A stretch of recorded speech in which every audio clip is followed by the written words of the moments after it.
Plaquemines Pulse. We're here to inspire, inform, and include you. We are here to inform you about the happenings in the parish, from parish council meetings to zoning board meetings, coastal zoning management meetings, and school board meetings, and any other public meeting that affects your way of life. We will include you in each show through your emails, letters, tweets, and Facebook posts. We hope to inspire you to participate in your community and in our parish with your ideas, your concerns, and your voice for change. I'm Michelle Wilcox. And I'm Jill Barlow. And we're glad that you're back with us, and we hope you enjoyed our first show. On April 2nd, the Parish Council held a special meeting regarding the borrow pit-related lawsuit Troy E. Perez and Jason C. Cotrere versus Even Star Incorporated and First Mercury Insurance Company. The Council approved to file a suspensive appeal of the trial court's decision to dismiss the parish's motion for intervention in the matter. The parish's motion, in effect, demands backfilling of the borrow pit. On April 12th, the Council held a regular meeting that is sure to set the stage for a potential showdown over the next several Council meetings. Councilwoman Cooper was not in attendance, nor was Parish President Billy Nungesser. No one on behalf of the administration provided a status report from Mr. Nungesser's office, and no reason for his absence was provided. The Council voted 6-2, with Councilmen Lapine and Turner casting no votes, to adopt the preliminary flood insurance rate map, or pre-firm, for the area of land including the Port Eads Marina. Mike Metcalf stated passage of the ordinance was necessary in order for the rebuilding project to remain FEMA grant eligible. Councilman Turner challenged Mr. Metcalf's position, questioning the true need for the ordinance and the impact on neighboring property. It's not required to move forward for federal funding. And if we pass it, it not only impacts this project, but anybody else who wants to build on the outside, because right now, as you stated, we don't have a standard. The Council also voted 7-1 in favor of Council Chairman Marinovich's resolution to subpoena Mike Metcalf for documents regarding permitted borrow pits. District 4 Councilman Stuart Gooey was the lone dissenting vote. On the topic of borrow pits, Councilman Marinovich deferred his ordinance to implement a moratorium on new borrow pits, as well as his resolution to compel borrow pit operators to present to the council any and all documents submitted to or received from the Plaquemines Parish Sales Tax Department and or the Louisiana Department of Revenue. Councilman Griffin withdrew his ordinance seeking funding to continue the courthouse project. However, Councilman Hinckley introduced an ordinance which seems to be similar in nature. Mr. Hinckley is pursuing $33,500 in engineering services to determine what is salvageable and able to be incorporated into the new proposed facility at the parish seat. Stay tuned later in our broadcast for a feature story on the Plaquemines Parish Courthouse in Pointe-a-Hache. The council meeting lasted a mere 2 hours, and while there wasn't much on the agenda that led to fireworks, Councilman Marinovich introduced 2 ordinances which sent obvious shockwaves through council chambers. If passed, these ordinances unfund the positions of lead parish attorney and the grants administrator, essentially requiring President Nungesser to terminate the employment of Stephen Breaux and Benny Puckett.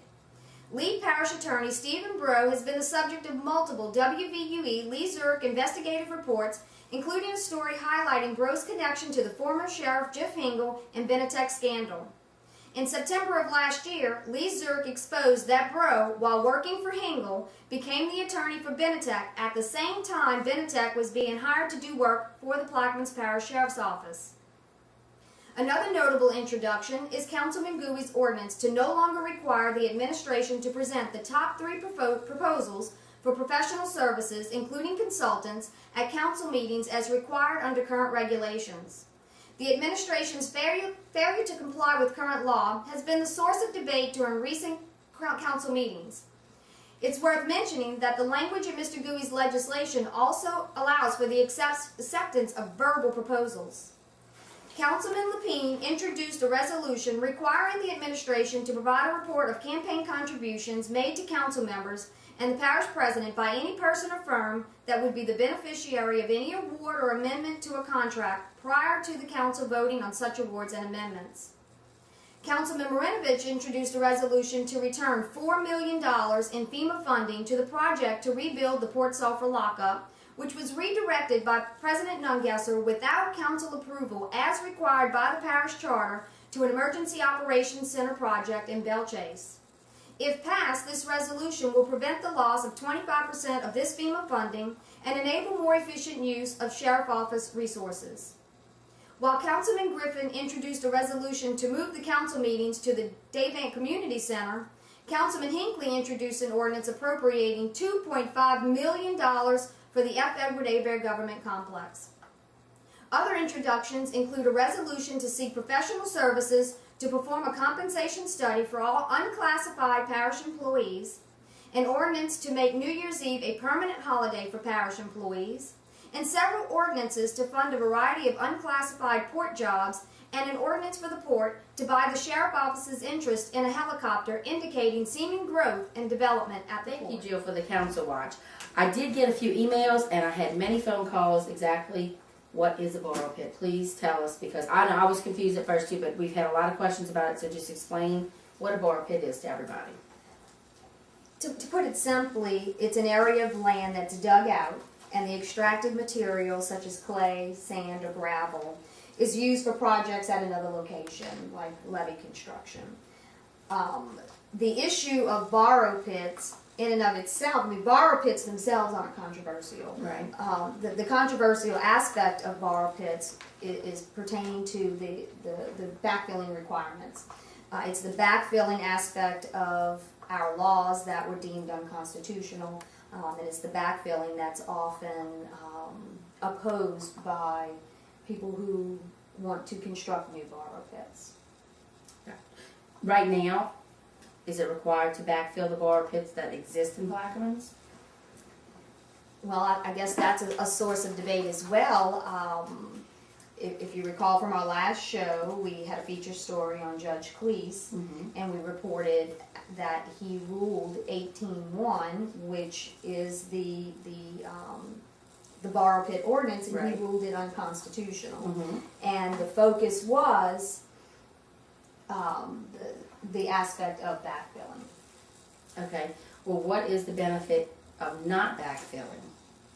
Well, for the borrow pit operator, it's a financial gain for them because there's costs associated with backfilling.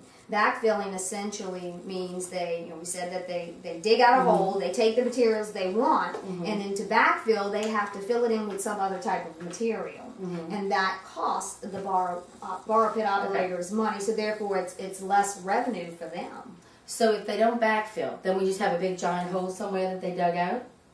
In effect, yes. Well, As we what- saw with the levee materials application that was recently denied, part of their plan was to donate that land once they finished their project to the parish, and then the parish would develop it into a fishing pond with a park. Okay. Those that oppose not backfilling borrow pits questioned whether there would be follow through on those plans. So that's the concern, that yes, then we would be left with an eyesore, with a hole, with land that's now taken out of commerce. Well, that could possibly be dangerous, though, as well. I mean, I don't mind having a hole somewhere, but I mean, how accessible is it to the public? Where are these borrow pits at?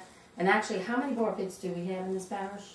Do we know? Well, no one except the administration, as far as we know, really knows how many permitted or unpermitted borrow pits currently exist. As I said during the council watch, the council just passed legislation in an attempt to obtain this exact information. There have been attempts in the past, as I understand, by council members as well as, I believe, by the general public through public records requests. And as far as I understand, no one has succeeded in getting that information out of the Nungesser administration. Well, okay, so public records request, put this in writing, you request it, and how long do they have to answer that request? Was it like 72 hours?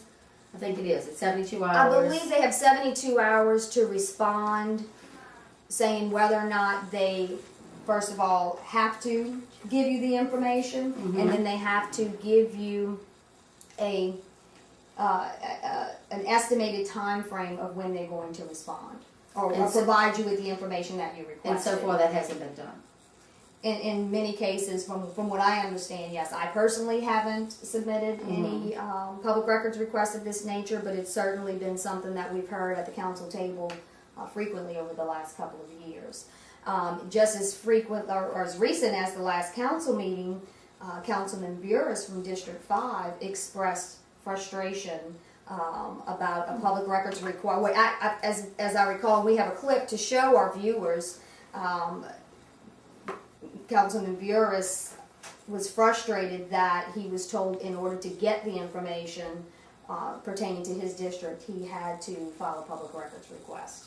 So the councilman for the parish that serves our parish has to put in a public records request from the president's office to get access to this. Well, you say they have to. They have to simply because the Nungesser administration is requiring them to. There's no law that says for them to get that information they have to, but that is apparently, according to Councilman Burris, the Nungesser administration's policy on releasing such information. Exactly like you're saying, to a council member for his own district. Gotcha. Well, that's very interesting. Well, it'll be interesting to see what he gets out of that public records request. I'm generally not inclined to support measures of this type, but I'm going to say in this case, I am going to support this. And recently, I have attempted to get information from the permit department as it pertains to a bar pit operation in my district.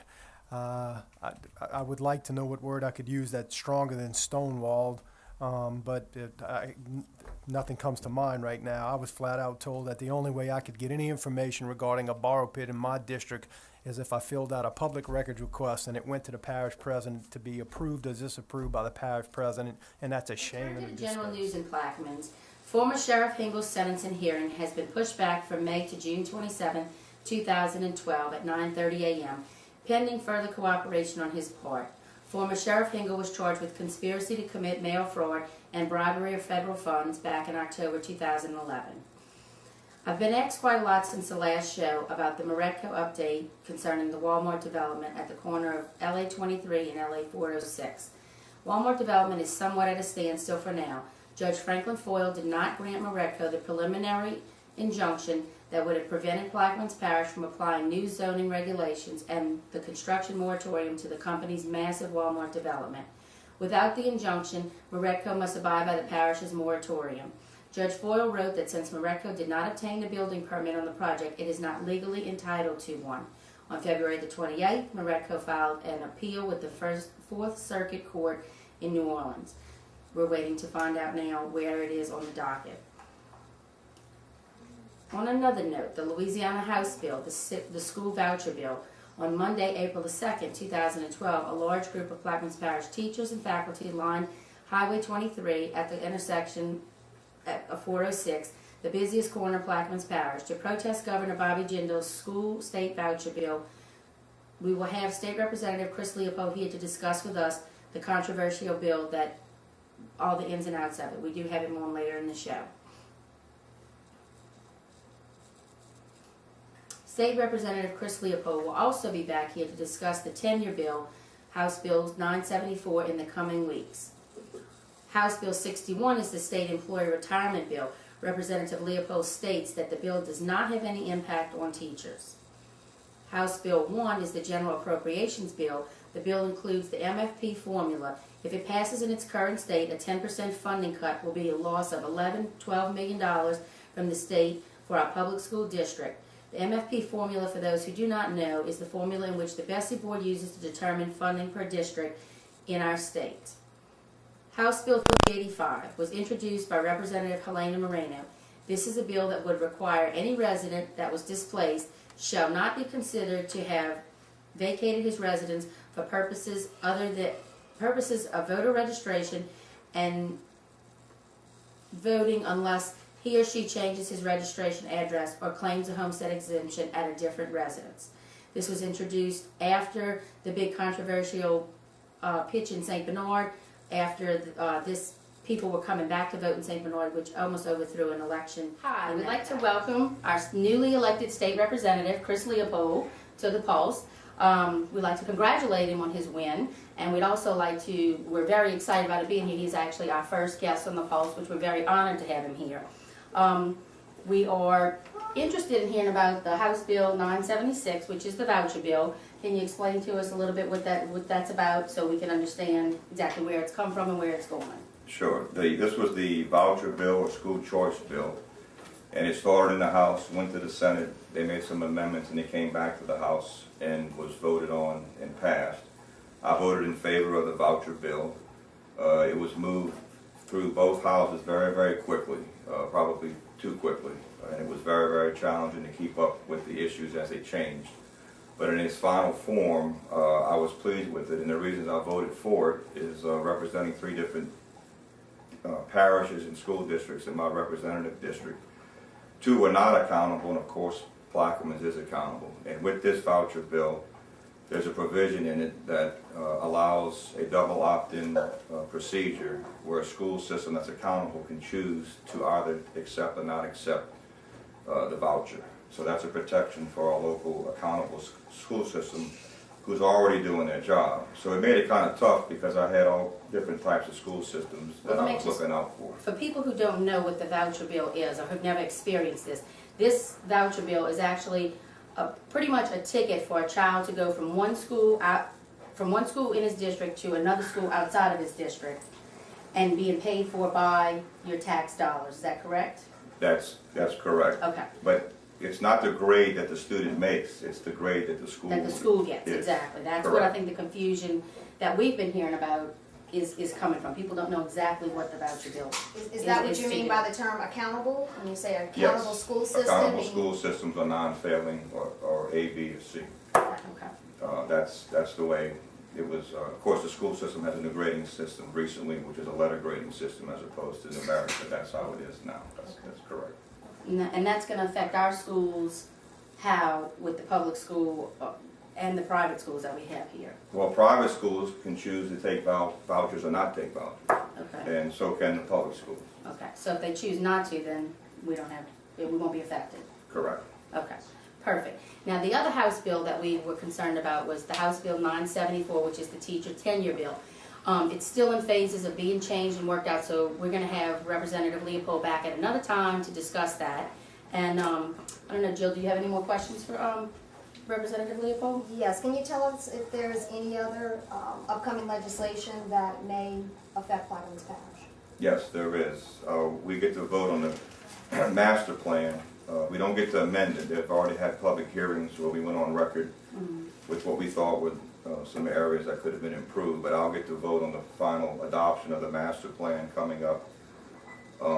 There's going to be traffic. I don't have any traffic light camera lights in my district. That's something you heard a lot of this week. None of those bills move forward, but I think you'll see some legislation probably in the future next year on that as well. But coastal restoration is huge, and I think there's some economic development packages coming up. But coastal restoration is something I've been working on, and some of the effects adversely it could have on some of our oyster fishermen and seafood fishermen. So you'll be hearing something about that in the future as well. Well, good. Then when we have you back for that, you can discuss the coastal restoration, because that is a big part of our concern down here as well, you know. If anybody has any questions, concerns for our State Representative Leopold, we have his contact information. The phone number is 504-393-5649, and my email is leopoldc@legis.la.gov, legis.la.gov. And I would like to congratulate him personally and thank him for his dedication. He ran a very good campaign, a very hard campaign, and I think that he is following through with his campaign promises.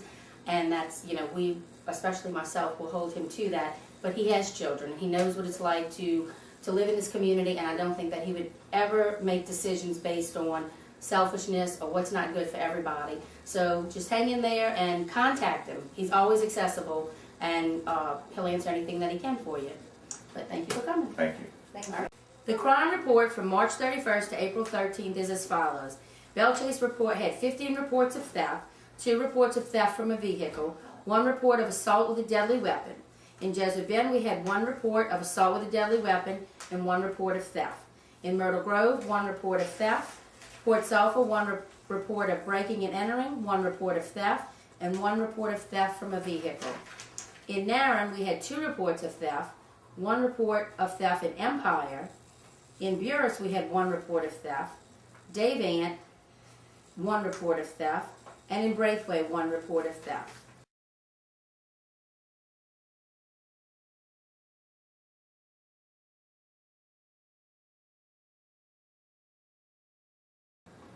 More than a century has passed since William Morris and his peers at the Society for the Preservation of Ancient Buildings faced squarely an all too familiar threat: the loss of history and human expression that comes with the demolition of landmark buildings. It happens in cities and small towns across America, often turning them into ghost towns. It happens in communities where abandoning and replacing schools, public buildings, and even courthouses is sold to public officials as newer, greener, cheaper, and easier. It may happen here. It has happened here. We can't let it continue to happen here. Plaquemines Parish's beloved courthouse was built prior to the Civil War in 1846 and destroyed by a major hurricane in 1915. The courthouse was rebuilt in 1916, where it later withstood a flooding from Hurricane Betsy in 1965, where over 50 people took refuge in her hallowed halls. Our courthouse has bore witness to many important events, including the beginning and ending of segregation in our parish, the right to vote by women and African Americans, and one time she was the home of the longest-serving elected official in our parish, Clerk of Court Alan J. Lebrano. It was here where Leander Perez Sr. was first called judge when he was appointed to the bench in 1919 and was later elected to the bench in 1924. It was here in 1919 where Judge Perez launched a reign of bought elections and strict segregation. Laws enacted on Perez's watch were rubber-stamped by the parish governing council. Elections under Perez's reign were sometimes blatantly falsified, with names of national celebrities such as Babe Ruth, Charlie Chaplin, and Herbert Hoover appearing on the rolls. Perez-endorsed candidates often won with 90% or more of the ballots. Those who appeared to vote were intimidated by Perez's enforcers, sending large, tough men into the voting booths to help people vote. It was here Judge Perez took action to suppress African Americans from voting with his domain. Perez has been quoted as saying, "Negroes are just not equipped to vote. If the Negroes took over the government, we would have a repetition here of what's going on in the Congo." It was at this courthouse, when Perez was district attorney, was also the legal advisor of the Plaquemines Levy Board. It was here, with the help of other parish officials, Perez used his position to negotiate payoffs between corporations he set up and big oil companies that leased the levy board lands for drilling. After Perez's death, the parish government sued his heirs, seeking restitution of $82 million in government funds. In 1987, the lawsuit was settled for $12 million. It was at this courthouse where Leander H. Perez Jr. followed his father as district attorney in 1960, and where Chalano Perez succeeded his father as president of Plaquemines Council in 1967. It was also here where Perez siblings were unable to continue their father's stern reign over our parish because of their own personal differences and because of interference from the FBI. Feuding between the brothers in the late 1970s gave political opponents an opening, and the local elections of the 1980s saw the first significant decline of the Perez family power. It was at this courthouse where Ernest Johnson, the first African-American councilman, was sworn in and represented District 9. It was also at this courthouse where Jermaine Curley, the first female council member, was sworn in and represented District 7. This courthouse means a lot more to the people of this parish than just bricks and mortar. It's our people and our history, and it should be preserved. It must be preserved. The question here is, will our courthouse be preserved? Even before the courthouse fire on the evening of January 12, 2002, efforts were underway to move the courthouse to other areas in our parish. 4 separate efforts to move the courthouse to Port Sulphur, West Point Lahash, Cedar Grove, and as recently as last year to Belle Chase, all failed to get the necessary votes to move the courthouse and the parish seat. In March of 2005, Parish President Benny Roussel signed a contract for engineering design services for the rebuilding of the courthouse in Point Lahash. In August 2005, Hurricane Katrina put rebuilding on hold. The current administration has put the rebuilding of the courthouse in Point Lahash at the bottom of their list, even though the rebuilding of the courthouse is often fodder for campaign issues and promises. I want to talk a minute about, I know the courthouse is a very sore subject. Sometimes politics plays into things that go on in the government, a lot of times.